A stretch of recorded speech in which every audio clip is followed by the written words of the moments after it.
The San Francisco Mayor's Office and master developer Lennar are asking the state of California to approve the trade of 25% of Candlestick Point State Recreation Area for economic development. I'm Marcel Wilson, director of Bionic. We're a landscape architecture and planning studio based here in San Francisco. My firm is part of the technical team assisting Archecology in their assessment of the impacts and benefits of the Candlestick Point and Hunters Point development.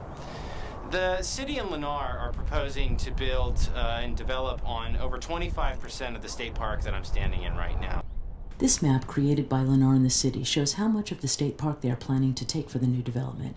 The portions of areas 1 and 2 on the map are called underdeveloped, but in reality they are a meadow and grassland, the site of a recent $1 million rehabilitation project by the State Solid Waste Management Board, and a simple gravel parking lot that costs little to maintain but generates around $800,000 a year, nearly half the park's budget, by providing overflow parking for San Francisco 49er football games.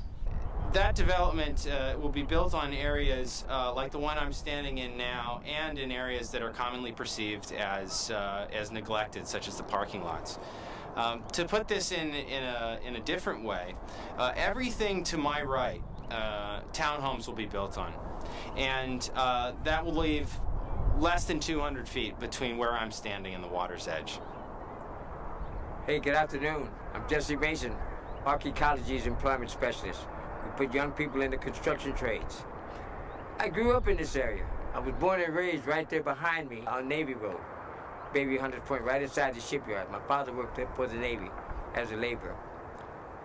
I can remember growing up and looking over here around Candlestick and playing over here, coming from Navy Road to Candlestick Park to enjoy myself as a young man. I was no more than about 7, 8, 9, 10. And we used to climb that hill. We enjoyed those things. That was an outing for us. The Giants came to San Francisco in 1958. The city of San Francisco decided to tear down our hill and build a stadium. Well, that eliminated us from going to the park. That killed a lot of our playtime. We had to make do in the area. But that park was an area that I'll always remember, because that's when the communities came together. We fought for this park. We fought hard for this park. We need to protect this park.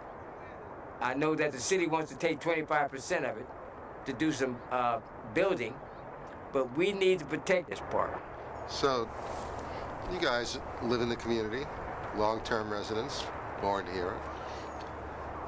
The area behind us is all going to be taken for the development project that Lennar and the city are cooperating on. How do you feel about 25% of the park that you helped build being taken? Well, I don't think it should be taken, because we worked out here years. We've been out here since the 60s, and we have built this park. We all, most of the stuff from Fillmore, Presidio, and we didn't have one load out here. Right, Brown? Was it more? Kennard and it was on the other end. Yeah, Kennard trucking. Yeah. My feelings about it is I think that it's a beautiful state park, and it can represent not only Baby Hunters Point, but the city and county of San Francisco. Right. I think it's beautiful. And for them to build homes here, when I understand they're supposed to build private homes on the other side there in the shipyard, I think they should leave this here for the other citizens of San Francisco, and people that come here to visit. Environmentalists and concerned residents aren't opposed to some changes in the shape of the park, but we don't think the city and Lennar have justified why they need the land and why they need an agreement from the state this year. It will be a minimum of 5 years before the 49ers move into a new stadium.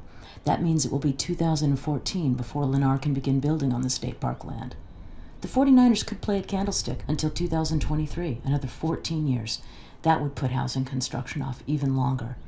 Voter-approved Prop G said nothing about taking land from the state park. With no increase in rent, the parking lot would still generate $10 million towards the park's budget over the life of the lease. There are few state parks that generate that much revenue without making people pay an entrance fee. Can you think of any other neighborhood in the city that has been asked to give up 25% of its park, like the Presidio, Marina Green, Golden Gate, or Dolores, to make way for development? Can you imagine any neighborhood that would?